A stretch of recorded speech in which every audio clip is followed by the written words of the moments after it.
Distance means so little when life means so much. Why not keep a safe space? Hi, I'm Ekonyo Bichi and I'm from SafeSpace. Living in Nigeria for the past 20 plus years of my life has exposed me to living with people that love social contact. With this pandemic on the rise, many people are used to touching themselves and being in close contact. Therefore, we created an app called the SafeSpace app, which helps people limit their social contact. Using this app, we use artificial intelligence, GPS monitoring, and also sophisticated peer-to-peer interaction to make sure that people don't come close to each other. This is our application. It does not require internet to show close proximity. For example, this is a phone of a user A and a phone of user B.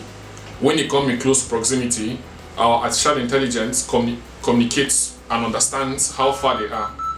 As you can see, it has already given us an alert to say this is too close, and it has updated that both of them are in unsafe proximity.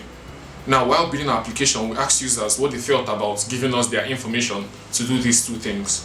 And over 90% of our users we asked, which comprised of over 200 people of different ages, agreed that they would love to use our application for this. The future will be safe if we kept a good distance, so why not use SafeSpace? Thank you.